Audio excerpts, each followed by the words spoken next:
This is a can't miss episode today. We are breaking down the AI search engine optimization playbook. Everything you need to do to get visibility and awareness and traffic from services like ChatGPT. We've got an amazing SEO expert, Asia, joining us today, and we're gonna break down the playbook. We got some amazing data to share with you all, and we're gonna give you the step-by-step approach at the very end, so you wanna watch this whole show. Let's get to today's episode. Okay, so you are busy doing SEO. It's where I started my career. It's where Kipp and Asia has spent a lot of time. We used to get a ton of traffic from Google search, the blue links, and all of that traffic is disappearing into the AI ether. It is disappearing into AI search. And what we are going to go through today is how to do AI search optimization. That really is the new thing you have to focus on if you want to get visibility for your brand. But the thing is, it's so new, it's really hard to understand. Like, what is the playbooks? What should I do? How do I make sure that my brand, my product appears in AI search? We're here to give you the full playbook for AI search optimization. We are lucky to be joined by Asia Frost, works at HubSpot, one of the best minds on this topic. Asia, welcome to the show. I wanted to kick off with this. I was actually looking at the growth in AI companies in general, just how quickly they are growing revenue. And I thought this was a pretty amazing chart just to kind of help people understand what's happening. Because for the average business, sometimes I hear like two types of stories. I hear, wow, this is really starting to impact us. We don't know what we should do. We have declining organic search traffic. What do I do? Do I do SEO? Do I optimize for Google AI overviews? Do I optimize for LLMs? And then you have other businesses who say, no, I don't believe this. This is going to take forever to actually impact us. It's going to happen over a very long period of time. And what this chart shows here is the time to reach 1 billion users. ChatGPT took 2.5 years. Google took 13 years. So ChatGPT did it 10 years earlier. And so it feels like this is telling us that users are voting with their thumbs and fingers and actually going to type all of their deepest, darkest thoughts into ChatGPT versus Google. Yeah, I think that's right. The more and more that I talk to our customers, the more and more I'm just eavesdropping in on people on the street. I'm hearing them say, I am going to ChatGPT. And my next question is always, and how much are you using Google? And they pause and they say, I'm using it a lot less. This is the other one I really caught my attention, which is what I'm showing here is a chart that shows the estimated LLMs versus organic search value. Like, if you had told people in 2025, or not even 2025, I remember when we did the first show, like I think around this in 2023, and we were talking about the fact that this is going to really disrupt Google because it's a much better experience. So even if you pull this chart back to 2023, how quickly traditional search has become unbundled into these AI chat LLMs. Wild. It's actually one of the wildest disruptions that I can ever remember. It's happened incredibly quickly, probably more quickly than we had anticipated.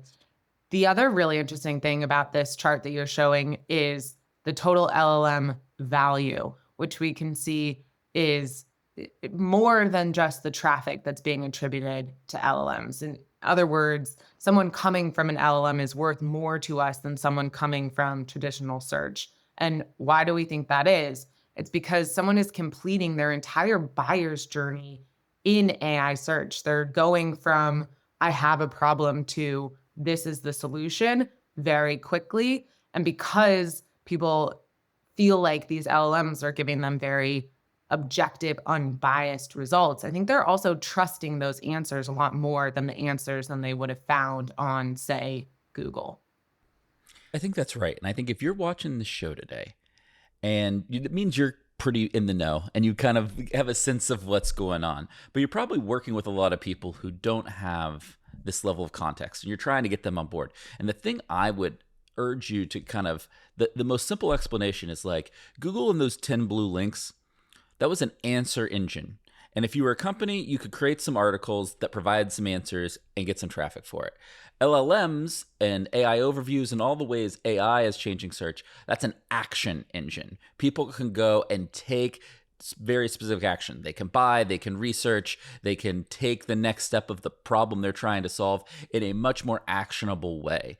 And you have to, that's one, more valuable to the end business, but also takes a very different approach, which we're going to talk about in this show, of what you need to do differently. But that's like the simplest heuristic that I can provide if you were just like talking to your CEO to try to explain what is happening. But I think Kieran and Asia, what Kieran is showing here is the thing we have to talk about, is that the LLM visitor is worth way more than a traditional search visitor. And Asia, you've really dug into this, so I want you to kind of like break that down for us. But like one of our early hypotheses is like, hey, we're gonna get less traffic from LLMs, but that traffic is gonna be worth more. And SEMrush is saying it's worth over 4x more. But like, break that down for us. Help us understand what that actually means.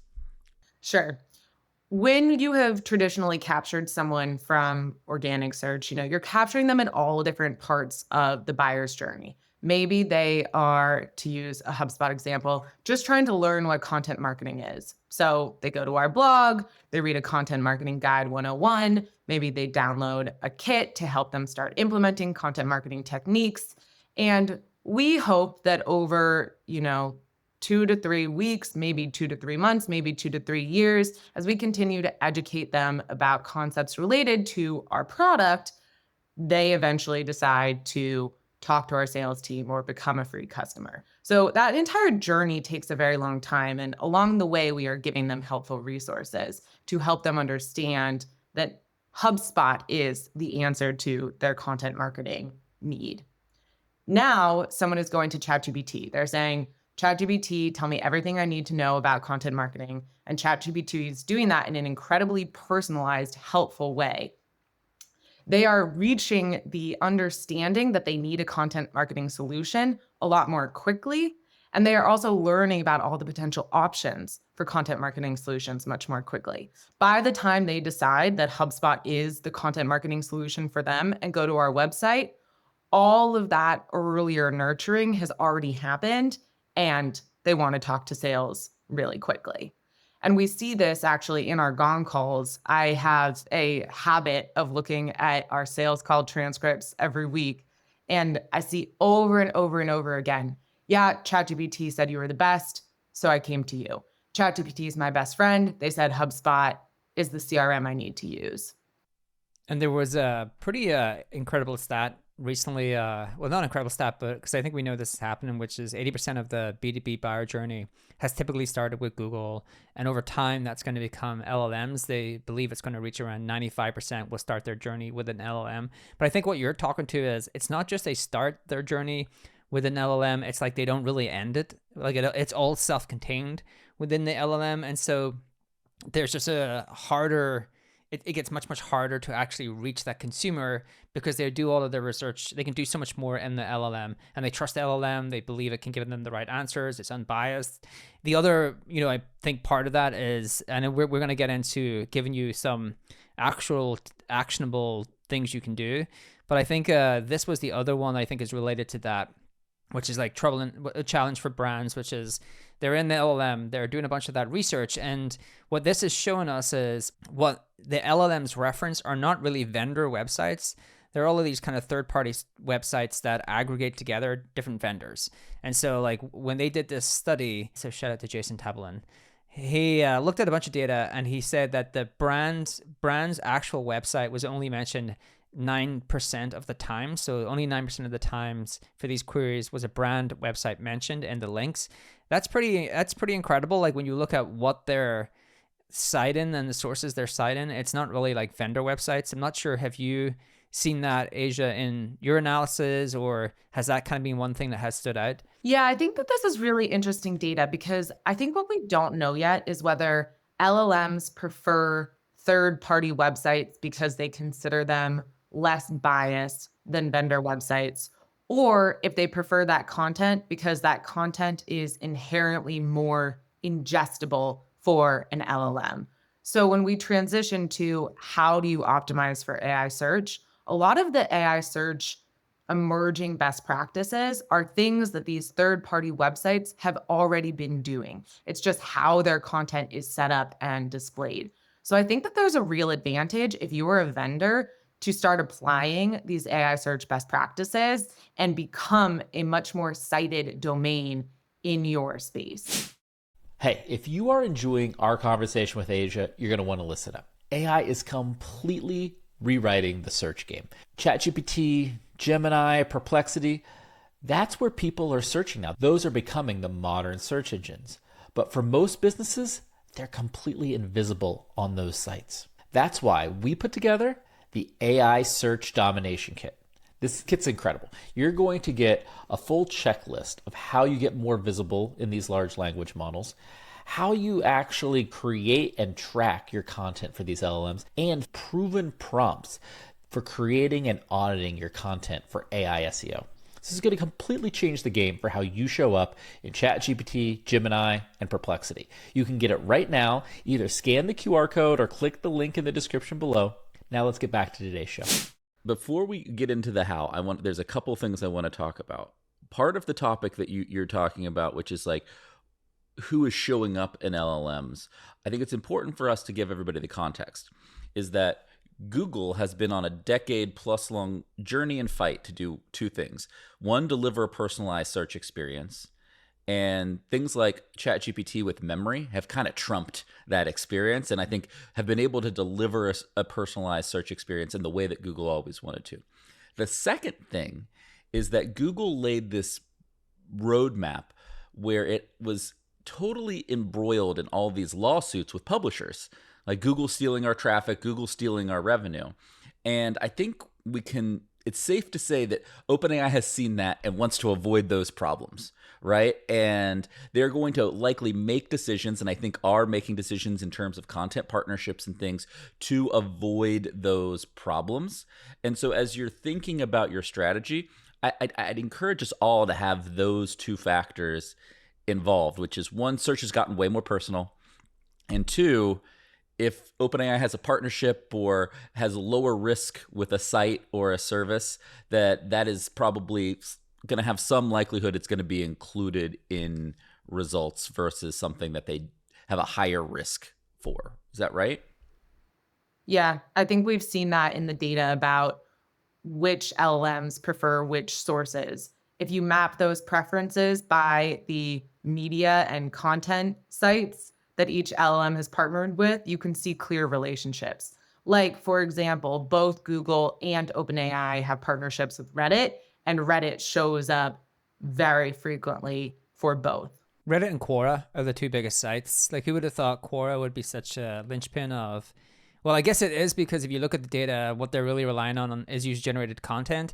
Quora was never able to make a real business out of its actual business. They probably are making a pretty good business out of selling training data, but they're the two biggest sites that appear in these LLMs. And then, as you're saying, so like the example there would be if you go to ChatGPT, you're likely not going to find anything from the New York Times because they have an upcoming court case. And I'm not sure if, like, I do agree with you, Kipp. I'm not sure if OpenAI are doing that good of a job at avoiding copyright. They're kind incentivized to do that, is what I'm saying. Right. And more often or not are probably going to at least try to do that, is what I'm saying. The follow-up question I have to both of you is, can you have an effective AI search optimization strategy without engaging on communities like Reddit and having a strategy on communities like Reddit? I think it's a good question, but I think the setup here for Asia is, okay, I'm a business. I can spend my time on the blue links, which I just want to say, even though I said from the outset the blue links are going to die, the best times in my marketing career were messing around with the blue links. That was like a good time. Hold on, are you blue links? Are you blue link nostalgic? Have you reached the nostalgia part of blue links? I think we're going to miss the times where you could really scale an engine that was predictable. You could generate a ton of revenue, and you could do it in a way that actually you could have like limited amount of resources, but pretty good knowledge and actually make some real impact. And I think that's going to be a tough. I think you're being a little Kieran negative on this one. Go ahead, Asia. I'm not being negative. Let me finish the setup, right? So like, I think that the blue links go away for informational content. We can talk about that, but like, you can spend your time optimizing for blue links, and we should talk about what if anything the person should do there. Then they can optimize for Google AI overviews. So we're going to talk about this. AI overviews are becoming the prevalent way for Google to start to surface up search. They said that AI mode is going to be the default mode in very soon, and lots of SEO people went on X and LinkedIn and cried themselves I cried a lot because that is a tough thing to navigate as well. When I've seen it, and when an AI overview apparently appears for a search result, that's number one click. The number one blue link gets around 33% less traffic. So like there's some real lowering of the traffic. And then you could optimize for LLMs, right? So you have your search, traditional blue links, you have your AI overview, which is Google, and you have your LLMs. And so what are you telling people? Why do you think I'm overly negative around the blue links, and what are you telling people to do, Asia? I understand the nostalgia for the blue links. I spent some time in the grief period as well. Here's what I'll say. I think that I used to daydream, and this probably gives you a peek into my psyche, about what it would be like to go back to the early days of SEO and just have an open field of experimentation. I will be totally honest, in the past couple of years, SEO had gotten pretty stale. We knew what worked and we just did what worked, and it was really predictable and it was really boring. And now we have a brand new open field again. And as everyone is starting to figure things out, that means that no matter where you're starting from, you could be a startup, you could be a big company like HubSpot. No one has a big edge right now. The edge goes to the people who figure out the new tactics the most quickly. And I think a lot of it is going to rely on AI-powered content systems, which, as y'all have talked about on this podcast, pretty much every time you talk, means you don't need a ton of people, you don't need a huge team or a lot of money to get these systems going. And so I really think I think that people in 20 years are going to be nostalgic for this period. Yeah. So I actually agree with, I think Kipp and I agree with this. I agree. I would have swapped out SEO with marketing. I thought marketing was really boring, actually. I was so bored. I got it was pretty really bored of it driving all. me crazy. I was going to go and open a coffee shop. I used to tell Kipp about that. I was like, this is boring. I mean, we did have a lot of conversations about like, oh, maybe we should just like do something different. Yeah. It's a little boring now. I agree. I'm all back in now because it's all being rebuilt. Yeah. So back to the core question of, all right, well, I have a bunch of different audiences or platforms. What do I optimize for? If I was a business starting with very little organic traffic, I would be all in on LLMs, because I think the amount of time that it would take you to establish an SEO strategy that works, by that time, all your personas are using ChatGPT or Google's AI mode as their core way of getting information. If you have an existing SEO infrastructure and you have a lot of traffic to protect, then this is not a flip switch scenario. I think you need to protect what you've got while investing and scaling your AI search optimization tactics over time.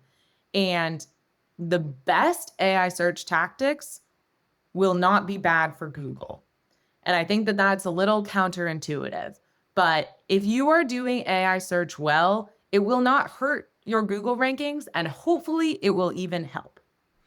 I think that is one of the most important points of the entire show, is that these are not mutually exclusive things, is what you're telling everybody, right? It's like, If you're really focused on AI SEO, you are going to get LLM and AI overview traffic, but you're also going to get some traditional blue link traffic from those efforts. Exactly. The one thing I want to tee up before we get into the deep how-to on everything, because I want to hear from both of you, because I have a controversial take. Because we're talking about how this is a new era and there's a bunch of new opportunities. And I think what stops people from taking advantage of new marketing eras, opportunities, arbitrage, is because they look at the world in the old way versus the new way. And one of the things about the old way is that visits were highly correlated to customers and revenue, because what would happen is you had much more control of your visits through advertising, through traditional Google search, and your conversion of those visits to customers would stay pretty flat, pretty consistent, right? You didn't have as much control of the conversion rate. And so it's like, oh, I know that 1% of my visits are going to convert into customers. I just got to go get some more visits. It was kind of the old way of thinking of it. And I think everybody watching the show, and I get emails from founders, financial analysts, all these people like, oh, what are the visits doing here? And I want to come out and be like, I think visits are fundamentally less important, and in some ways in some ways unimportant. And that's like the hottest take I've had in a while because of the new ways people are discovering sites and brands. And I want to see if you all agree or disagree with me there. I want to hear from Asia, given that she has spent a lot of her career in 10x in visits to websites. Talk about something I'm nostalgic for. No, I completely agree. And not just because, that would be easier for me if we all felt that way over the next few years. Here's the thing. If we go back to what we were talking about earlier, how someone was going to visit HubSpot many times over the course of a few weeks to a few years before they eventually convert. If we say all of those interactions are now happening in LLMs, but they're still eventually coming to HubSpot and buying, then yeah, the value of an individual visit matters a lot less. What we care about is that ultimate visit, that visit where they decide to become a user or a customer. And what HubSpot's growth team is increasingly shifting to is visibility in LLMs. How often are we showing up as the recommended solution for the questions, for the challenges that our personas have? And I think this is a great segue into a couple of things. Why you should listen to the next segment of the show, because Asia and her team have done a pretty great job of They're kicking everybody's ass. Let's be real. HubSpot really visible. So what are we looking at here? We're looking at one of the metrics from the tool we use to measure our awareness in these LLMs. And I think one of the things that will jump out at you straight away is share of voice. This is in quote unquote a AI search optimization tool.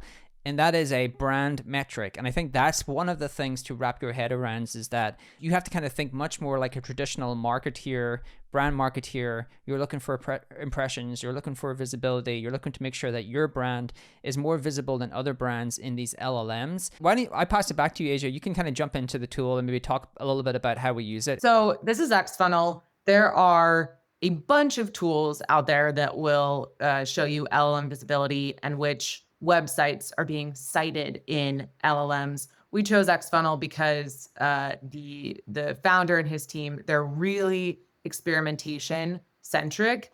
And I think that this era is all about experimenting as quickly as possible, learning as quickly as possible, and then feeding those learnings back into your playbook.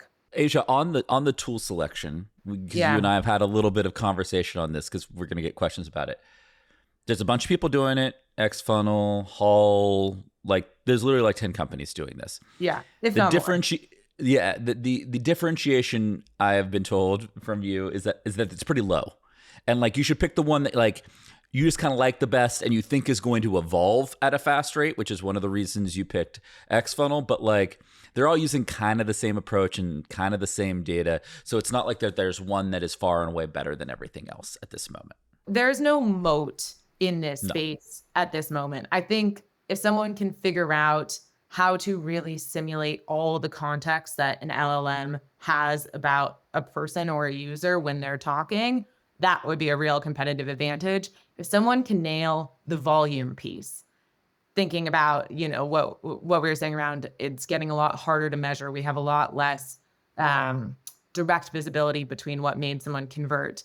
If someone can figure out, okay, here the number of times that a question is being asked in LLMs, that would be a huge competitive advantage. Yeah. I think the tool that will win here, and I think it's only doable if OpenAI or these kind of models decide to have a partnership, is the tool that can actually log in with your ChatGPT and integrate your memory, because then they can mimic the memory in the tool. And I think that's the big thing is because memory is just drastically changes what our results are going to be. But I do wonder, I don't think it's a business model that they're going to particularly want to get into, unless the only kind of wrinkle here is if they do a freemium tier and they have a paid platform, then they will give optimization tools.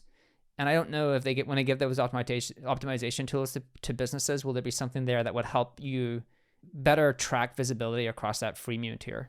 Look, I would bet my house that they're going to do ads, and there's going to be some analytics around ads is what I think you're saying, Kieran, right? Yeah. Exactly. And that will probably be a next important step of the journey of understanding of what needs to happen. I'm very much looking forward to getting some data. Google has started introducing ads into AI mode. And we are a Google advertiser. And so we should start getting some data from AI mode, which I'm excited to dive into. Yeah, I think the memory piece is really hard. And what Beery and the team at XFunnel have done to try to simulate that as much as possible is forcing the LLM to think as a persona. So as a VP of sales, as an enterprise AE, we have about 10 personas that we've loaded into here across our core products. It's a very crude solution, but Kieran, I think it gets to what you're talking about.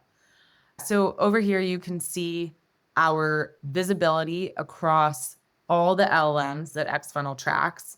I would say we're really focusing on SearchGPT, ChatGPT, and Gemini right now because that's where we see the majority of usage happening. Tell people about what's Search GPT, just so that people, because I think that's not a common moniker. And so I'm just trying to represent the viewers here.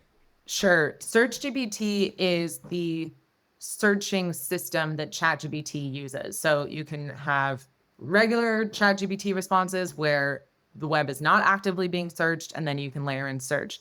Now, I think as these models get more and more sophisticated, or I should say, as the LLMs get more and more sophisticated, you probably won't have a choice. So this we will probably at some point just see as ChatGPT. This will probably just be Google. Does Gemini include AI overviews in Google, or is that actually just like I need to be in the Gemini experience? Fantastic question. Just in the Gemini experience. So we actually use a completely separate tool. This is what I'm getting at. Yeah, we use a separate tool to track AI overviews, which are those AI generated summaries at the top of a SERP. You don't have to be logged into any special experience or really do anything to opt into that. You're getting it by default. And the third Google experience is AI mode, which users in the US are now seeing as a tab on their Google experience. At some point, AI mode will become the primary Google experience. That's going to be like a 7.7 earthquake on the marketing Richter scale. Yeah, you're probably underselling it in actuality. How far up does it go? Like, are we talking? It goes 10? To 10. It goes to 10. Yeah. All right. We'll say it's a 10 earthquake. It's gonna be real. It's gonna be real. Yeah. So, but I think the question under the question is, well, how much can we learn just from looking at Gemini? And Gemini is the system that powers AI mode. It powers AI overviews, and it obviously powers the Gemini specific experience, but it is only a piece of the puzzle right now. Yeah. Okay. And then I think we should just, blow this up, print this out, hang it on our walls. We are, right now, HubSpot does have the majority, or not majority, has the most share of voice for the queries and the personas that we are tracking. Now, if I was going to be skeptical about this chart, if I was Kieran, I would say, well, how are those queries chosen? Is that for every conversation that HubSpot could ever show up in? And we hand selected these queries.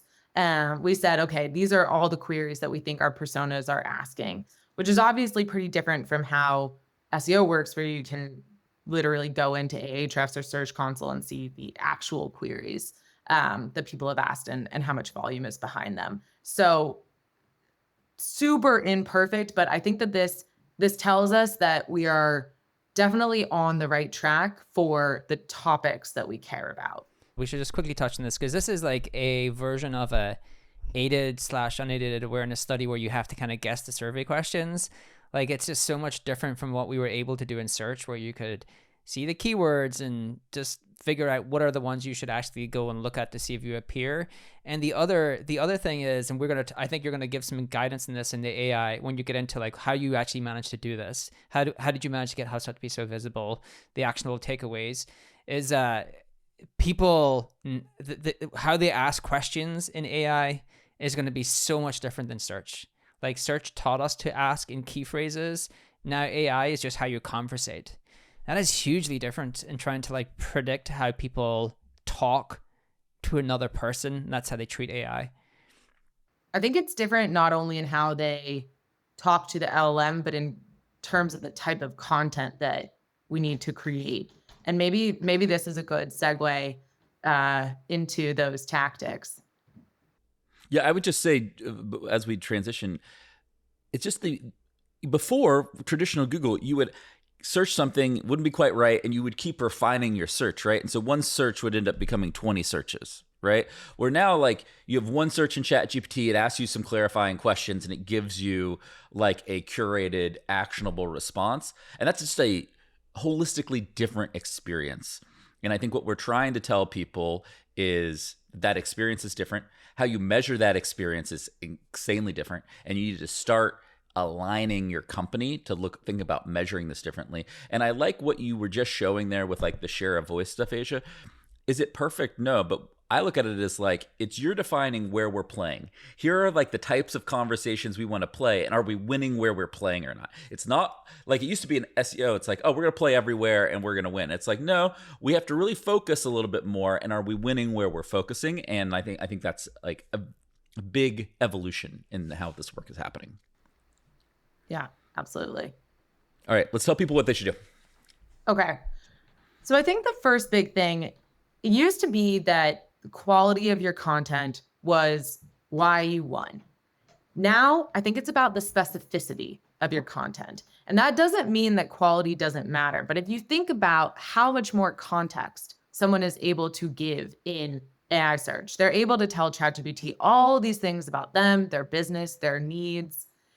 Now, you don't just need an answer for what is the best X. You need an answer for what is the best X, considering that I am a manufacturing company in New Jersey. We've been around for 10 years. Our growth has recently plateaued. We're spending a lot of money on paid ads. And so that is an explosion of content for every persona and every problem that you have.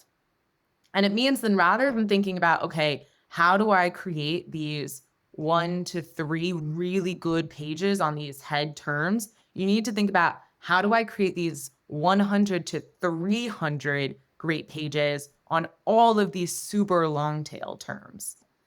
And no one, including HubSpot, has the resources to do that if you have a blogger sitting at their keyboard typing out every word, which means your job as a growth marketer, as an SEO, as an AEO, whatever you want to call yourself, is, okay, how do I build systems for great content? How do I build AI-powered systems that will produce really great content at scale that is highly specific?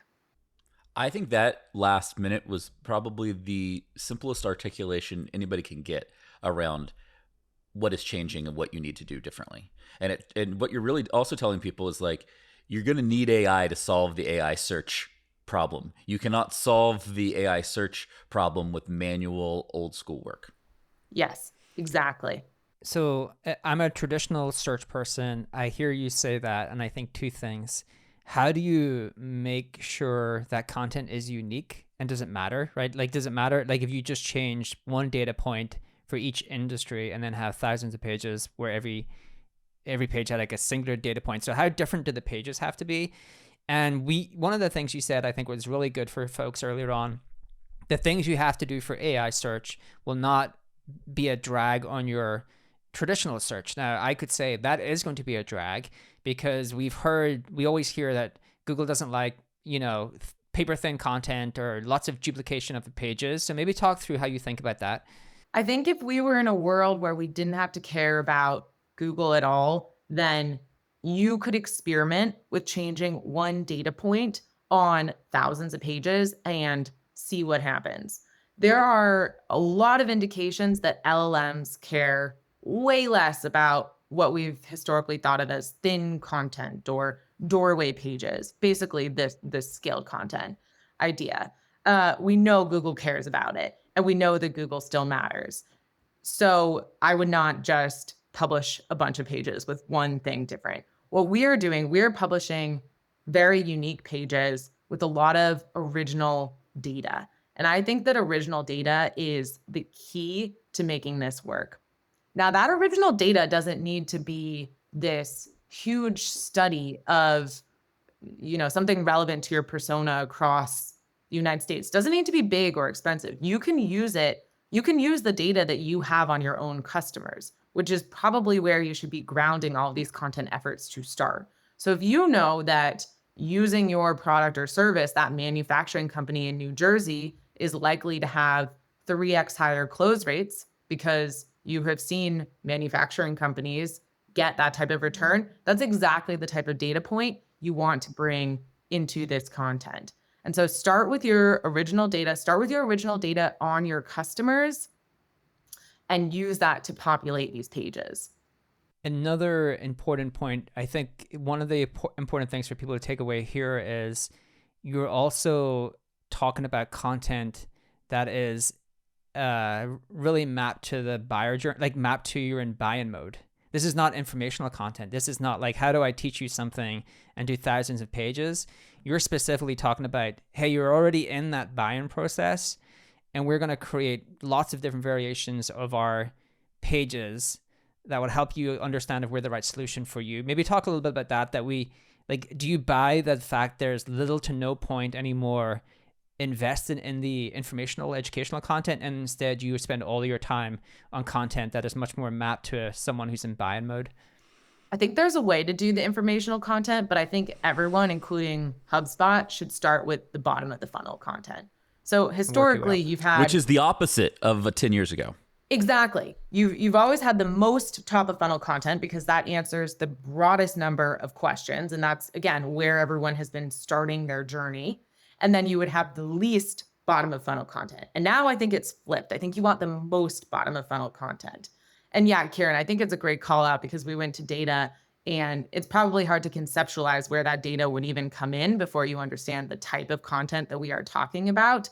We are talking about content that says, here is why this product or service is the best solution for this persona with this context. And the idea is that when an LLM is formulating an answer for a user, they are pulling on that content so they can say, here is why this product or service is the best for your problem. And that's when you get that visibility in the LLM for the queries you really care about. The way I think about this is you went from starting at the top to starting at the bottom.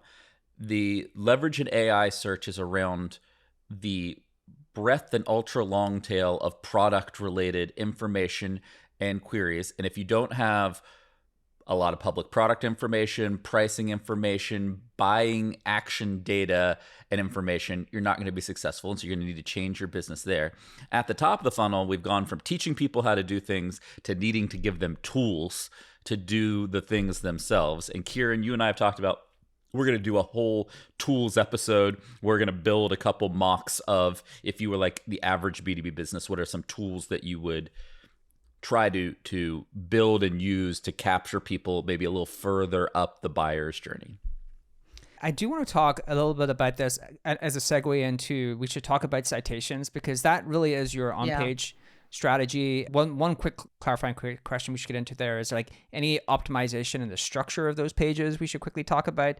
But the thing I wanted to quickly reference on the citations was, because we're talking about it here, is I was doing a ton of research on putting together this whole, like, what we know about LLMs, everything you could want to know about how you can appear in LLMs. And so one of the questions I've always asked, I go back and keep asking, is like, what are all of the signals that have been wrote about that would actually tell us how LLMs recommend products? Like, is there anything be released in like why an LLM recommends a certain product? And it gave me back this answer, and it referenced it. I do think ChatGPT is starting to reference websites much more. And so in every answer it gave me, it had these websites referenced.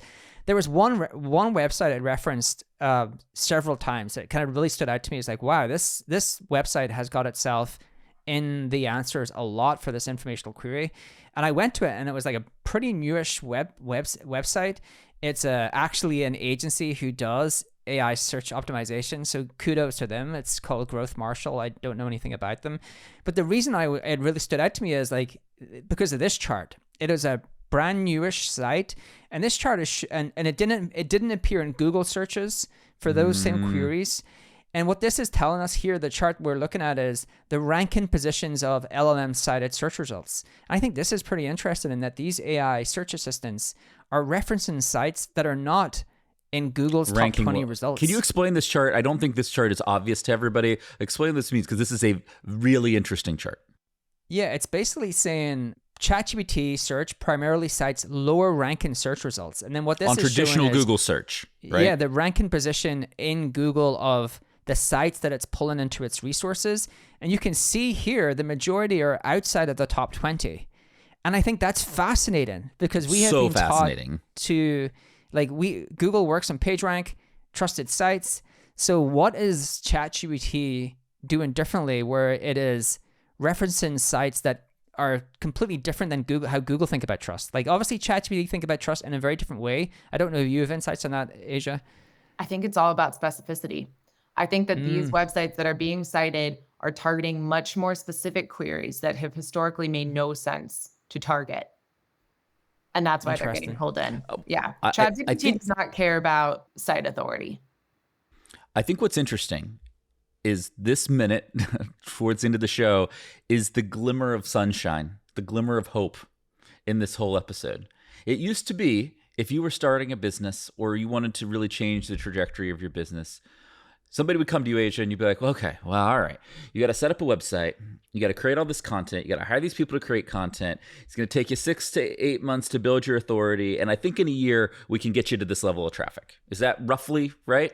And now I think we're saying, hey, you can start a new site, have a very focused strategy for LLMs, and you can start getting traffic from LLMs in days. Yep. Which is wild, like completely different than like we've been used to thinking about this problem. Yeah.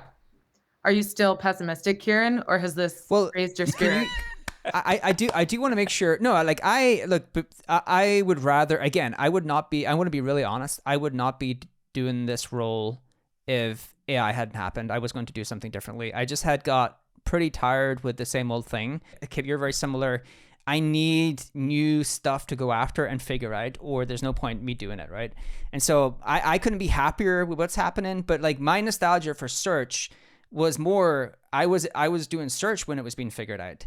And I just liked the fact that I could exactly see the effort go in and then the money come out, right? And I think that's just the only nostalgia I have is like, oh, I do this thing and I get money coming out of here. But I just want to make sure we end on one thing because I know we're going to get screamed at if we don't.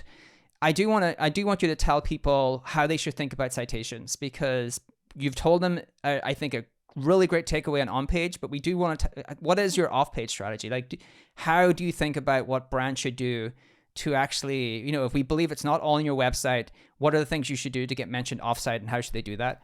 Yeah.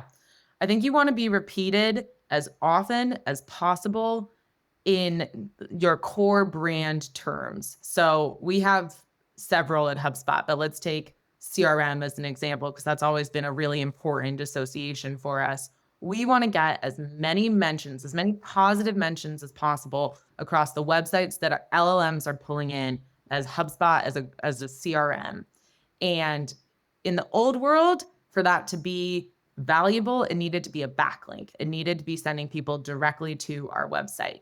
But we're just trying to train the model that HubSpot is a CRM, and ideally that HubSpot is a great CRM. So we don't really care about the backlink. We just care about the mention.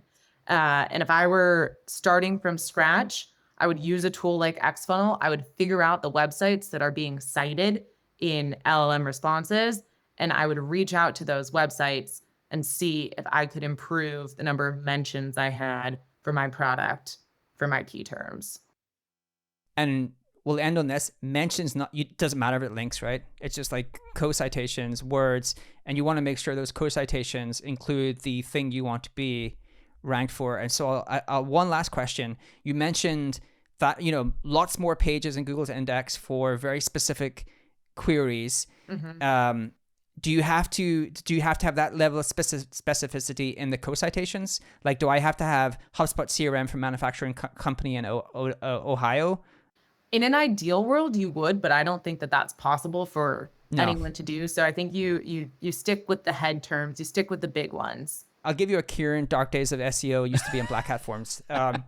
I still think that one of the takeaways for someone like me in the ChatGPT thing is ChatGPT doesn't care about trust. So what I could do in the interim where it doesn't really care about trust because it hasn't figured that out or it doesn't care about that right now, is I could like buy up websites, I could create websites, and I could just inject a huge amount of specificity into its index and co-cite a product or a brand. And I do wonder how it would figure out not to like include those things in its training model. I think it remains to be seen whether third party versus owned makes a difference. Because if it doesn't, then you might as well just do it all on your own site, and that's actually a lot easier.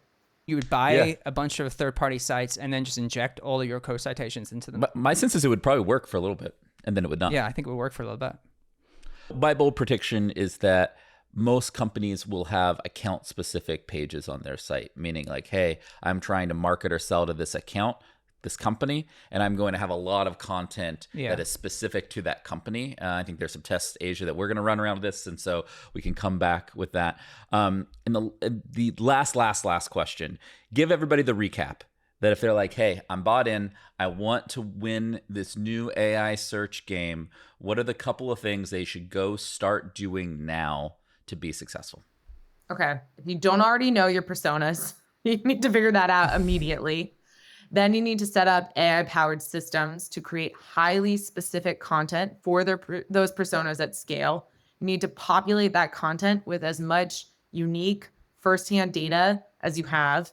Well, pay attention to all the stuff we're going to talk about next, and let your CMO know that visits don't matter how they used to, and that we need to buckle up for a brave new world.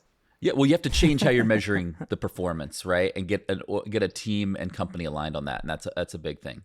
All right, Kieran, any words of optimism or pessimism before we... I'm incredibly optimistic for the people who are deeply curious. I think it's the shift for brands is not that this isn't cool. Like, it's not great because we can... It's not... There's like a ton of opportunity here. I think the thing that's going to be a struggle in the interim is the attribution measurement. I think that is a hard thing for the average company to overcome when they're trying to figure out, how do I forecast what I'm going to get back from all of this? And that's just not possible. I completely agree. There's going to be lots of things we could cover on this topic. We're going to do follow-up shows. Leave comments below on certain topics that you want us to go deeper on or do follow-up shows. Asia, we're going to have you back on the show. We're going to cover a bunch more of this stuff. Thank you for taking some time to be on with us today. And good luck to everybody out there in the AI search game. We'll see you real soon on the next episode of Marketing Against the Grain. This data is wrong every freaking time. Have you heard of HubSpot? HubSpot is a CRM platform where everything is fully integrated. Whoa, I can see the client's whole history, calls, support tickets, emails, and here's a task from 3 days ago I totally missed. HubSpot. Grow better.